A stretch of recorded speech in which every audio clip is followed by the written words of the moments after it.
どうも、遊戯王の魅力に取りつかれ、毎月の給料を吸い取られ続けている男、遊戯王コレクション普及委員会会長、翔と申します。本日は遊戯王の高額カードランキングベスト10ということで、今回は取引の確認ができたカードたちをご紹介していきたいと思います。実際のところ、現場で金額の交渉があったりする場合もあるため、取引金額は正確ではない可能性もありますが、ぜひ参考程度に見ていただけますと幸いです。とはいえ、私の住んでいる地域だったら豪華な家が建ってしまうほどの凄まじいカードたちを紹介していきますので、ぜひ最後まで楽しんでいただけたらなと思います。それでは早速いってみよう。ショーコレチャンネル第10位、英語版ブルーアイズ初期ウルトラレアのアルステン、お値段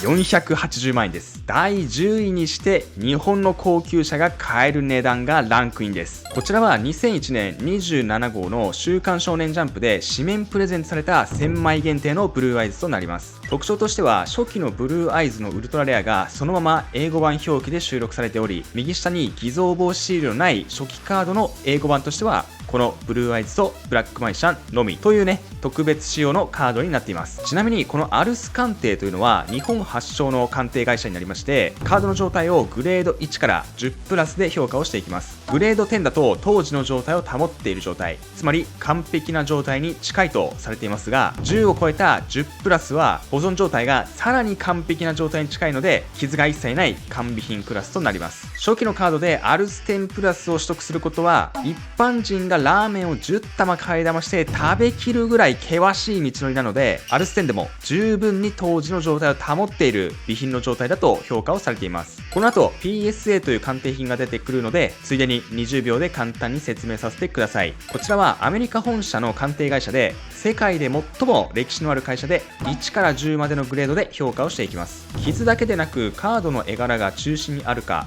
というのも重要視する会社になります。2つの大きな違いとしては、アルスはカードの傷を重要視する会社で、 PSA はセンタリングも重要視し、傷はアルスと比べると基準が若干甘いというね、違いがあります。ぜひ参考にしてみてください。続いて第9位、英語版ブルーアイズの初期ウルトラレア PSA10、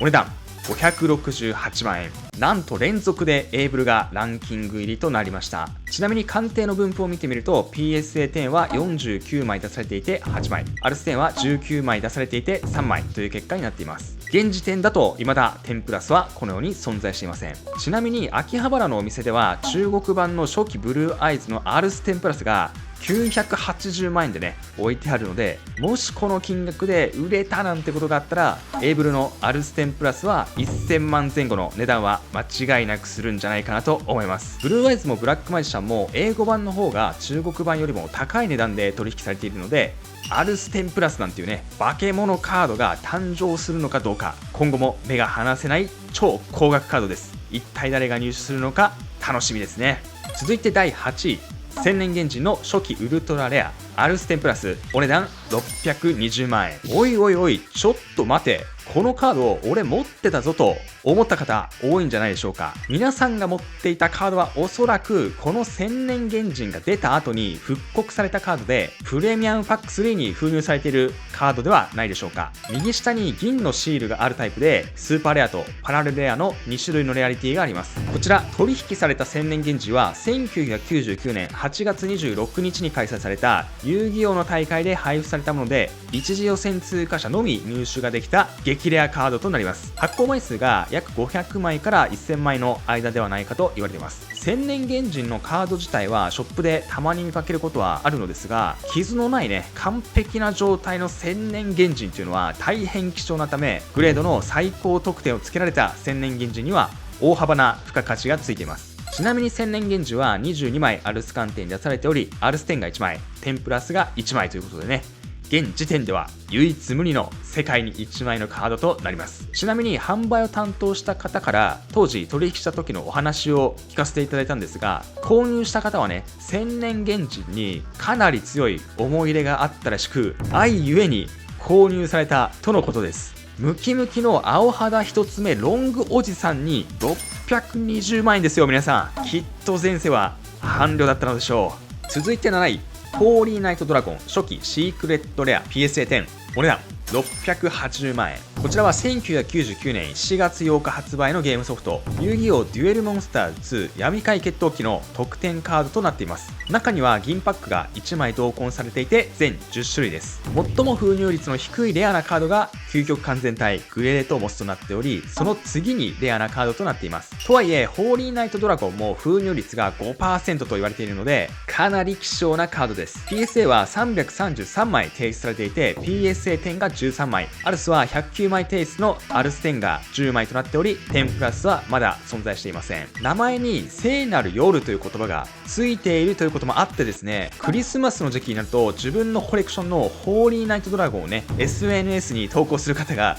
続出するほど季節感も感じさせてくれるファンの多いカードです。最愛の人とクリスマスを過ごせない方はホーリーナイトドラゴンのシャープでつぶらな瞳を見つめながら一夜を共に過ごすというのも遊戯王コレクターにとってはまた一興。続いて第6位、エビルナイトドラゴン初期ウルトラレア698万円。ついにここで未鑑定品がランクインしてきました。こちらも千年原人と同様にプレミアムパック3でも復刻されたカードで、スーパーレアとパラレルレアを持っていた方や見たことがある方は多いのではないでしょうか。このエビちゃんは高い人気を誇るカードなのですが、なぜこんなに高いのか。先ほど紹介した千年原人が1999年開催の大会の一次予選通過者への配布だったのに対し、このエビルナイトドラゴンは二次予選通過者のみ手渡されるカードで、発行枚数が約125枚と言われています。かなり少ないですね。原作の方でもダイナソー龍崎が城之内とデュエルした時に使っているカードで、これは全国大会二次予選通過者のみ入手できる超レアカードやと言ってましたね。現実世界でもしっかり同じ設定にしているっていうところがね、遊戯王コレクターの心がくすぐられる憧れの激レアカードです。状態にもよりますが、傷ありでも400万円前後ですぐに売り切れてしまっているので、ファンが多い人気のあるカードだなと感じます。ちなみに PSA は鑑定枚数が4枚、アルス鑑定枚数は11枚となっているので、鑑定数からしてもカード発行数の少なさを実感できますね。続いて同率で第4位を発表します。1つ目がブラックマジシャンガールシークレットレアアルス10、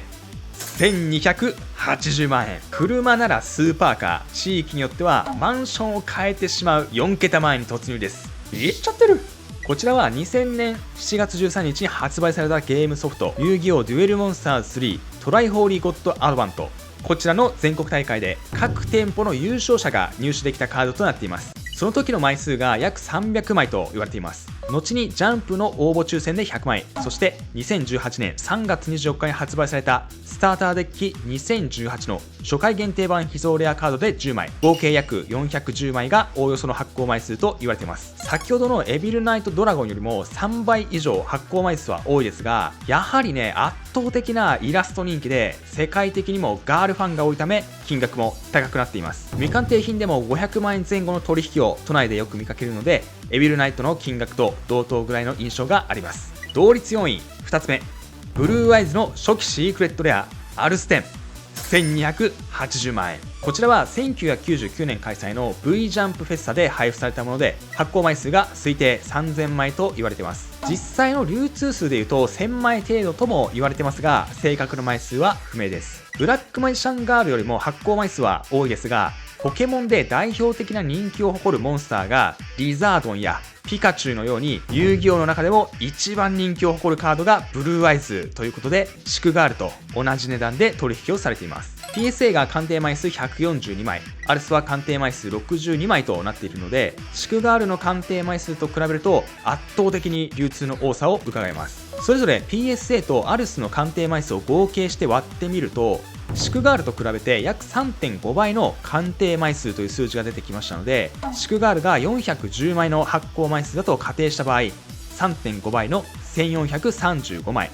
約1500万前後ぐらいの発行枚数なんじゃないかなという見立てができます。なので先ほどの推定3000枚という説と流通が1000枚という説のちょうどど真ん中になったので、1000枚から3000枚の発行流通という認識で問題ないのかもしれません。このブルーアイズは当時デッキにも入れやすいカードだったので、シクガールと比べると状態の悪いカードが多く、傷ありのカードが店舗に置かれていることをよく見かけます。だいたい今だと未鑑定品の傷ありで80万円から150万円ぐらいで置いてるお店もあるので、憧れのカードを持ってみたいという方はね、ぜひチェックしてみてください。私もいつか必ず入手したいカードです。ショーコレチャンネル、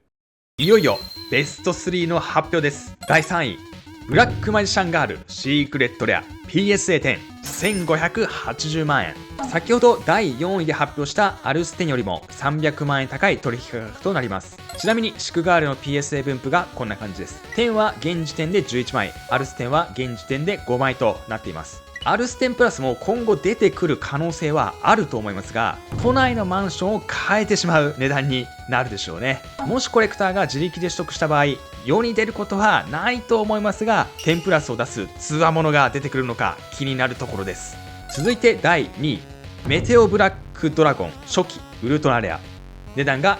3980万円。やばいですね。ついに都心でも中古の 1LDK であれば買える値段に突入しました。こちらは千年原人とエビルナイトで紹介した大会で準優勝したもののみ入手できるカードで、世界に4枚しか存在しないと言われている超激レアカードになります。実際にはテストのために印刷したカードが一部流通していると言われており、左下にレプリカ表記のあるカードがネットで出回ったりするので、実際には数枚多く存在していると思われます。こちらは秋葉原の福々トレカさんで販売された商品なのですが、閉店後にメテオブラックドラゴンを入荷しましたという投稿しており、なんとその翌日に開店と同時にね、爆速で完売しました。購入した方は入荷ツイートを見てすぐに閉店したお店に並んだらしく、お店の前にもう並んでるやつがいると X でね目撃情報があり、一部の遊戯王界隈ではざわついていたらしいです。お金があったとしてもこれくらいのスピード感と気合がないと入手できる人というのは本当に限られてきますね。それにしても開店するまでトイレを我慢していたのか、おむつを履いていったのか気になるところですね。トイレなんて行ってしまったら最後途中へ抜けたら最後尾になる可能性ありますからね。激レアカードを入手するならカードショップの近くに住み、 X を毎秒チェックし、おむつを常備しておくというなかなかハードな条件をクリアしないといけないので、どれだけお金を持っていたとしても買えないという、まさに伝説のカードの名にふさわしいカードです。ショーコレチャンネル、いよいよ第1位の発表です。第1位、ジェミナイエルフ、お値段4000万円。名前は知ってるけどこんなイラストだっけと違和感を感じた方は多いんじゃないでしょうか。私もね、最初これ見た時に当時お祭りとかで配ってたパチモンの偽物カードなんじゃないかと思っていたのですが、これは正真正銘の本物のカードになります。ちなみに馴染みのあるジェミナイエルフのイラストはこちらです。実はこちらは2001年8月12日に開催されたアジアチャンピオンシップで第4位の入賞者へ配られた世界に1枚のカードとなります。この大会で1位から4位に入賞した方には自分のお気に入りのモンスターを1体指定することができ、なんとそのモンスターを高橋和樹先生自ら新たに書き下ろし大会の景品にした特別仕様のカードになります。第1位から3位のカード、ジュニアクラス優勝商品のカードはこんな感じです。皆さんなら何のモンスターを書いて欲しいでしょうか。私ならやはり主人公のエースカードのブラックマジシャンが欲しいところです。いや、ブラックマジシャンガールもありですね。悩んでも決めきれない羨ましい悩みです。ショーコレチャンネル、はい、ということで今回取引実績が確認できたカードの高額カードランキングになりますが、特別編として店頭に置かれていた実績のある超高額カードと取引があった可能性が高い超高額の激ヤバカードを最後に紹介したいと思います。まずはこちら、ブルーアイズアルティメットドラゴン、お値段4500万円。こちらは先ほど紹介したアジアチャンピオンシップ優勝者の景品になります。2018年に所有者の八作さんが秋葉原のスパイラルで展示している旨の投稿を行いました。まさかあの伝説のカードがお目にかかれる日があったとは驚きですね。所有者の八作さんに直接この話を聞いたところ、実際の取引はなく展示する形で終わったとのことでした。ただこれがですね、2018年の時のカード価格ですので、今だったら1億近い金額でも欲しい人はねいるんじゃないかなと予想しています。宝くじで3億円を当ててようやく買うかどうかね、考えるレベルの金額なので、もうすごいとしか言いようがありませんね。その他にも1999年の全国大会の優勝商品アルティメットドラゴンも所有されているので、正真正銘の激ヤバコレクターです。もしね、八作さんにお会いできる機会があれば、生でカードを見てみたいものです。多分ですね、黒服の SP を6人ぐらい引き連れて普段行動されている石油王なんじゃないかなと私は予想しているので、秋葉原で黒服を連れて歩いている人がいたら、八作さんですかと声をかけてみようかなと思ってます。素直に羨ましい。最後がこちら、アジアチャンピオンシップ準優勝者景品デーモンの召喚アルステン、お値段なんと1億円。こちらもアジアチャンピオンシップ大会のカードがランクインしました。有識者曰く VCJ の方で販売のラインナップにこのカードがあったようで、現在はソールドアウトとなっています。今は該当のページが消されており見ることができませんが、1億円の価格で取引されたという話はね、私も記憶に残っているので、当時見た時はめちゃめちゃに震えました。ただ実際のところページが消えているということは、販売していたけど取り下げたという可能性もあるので、そもそも本当に売れたのかなどの真相までは分かりませんでした。しかしながらアルス鑑定で点が取れた世界に1枚の大会限定のカードであれば、付加価値がついて1億円で取引されても全然おかしくないなと思うので、小さい頃にやっていたあのカードゲームがものによっては今や1億円、恐ろしいですね。1億円あればマンション買って車買って時計買って家族を幸せにして美味しいもんを食いまくれる人生送れる金額ですからね。おったまげです。ショーコレチャンネルということで、本当に夢のあるロマンあふれるカードたちを紹介させていただきました。皆さんもね、昔集めていたカードの中にもしかしたら高額カードが眠っているかもしれませんので、どこにしまったかもわからない、忘れられたカードたちを掃除ついでに探してみる作業もまた楽しいかもしれません。ということで、私のチャンネルでは昔懐かしいカードの開封であったり高額カードの紹介などもしていますので、懐かしかったな、面白かったなと思った方は高評価とチャンネル登録もよろしくお願いします。それではまた次回の動画でお会いしましょう。ご視聴ありがとうございました。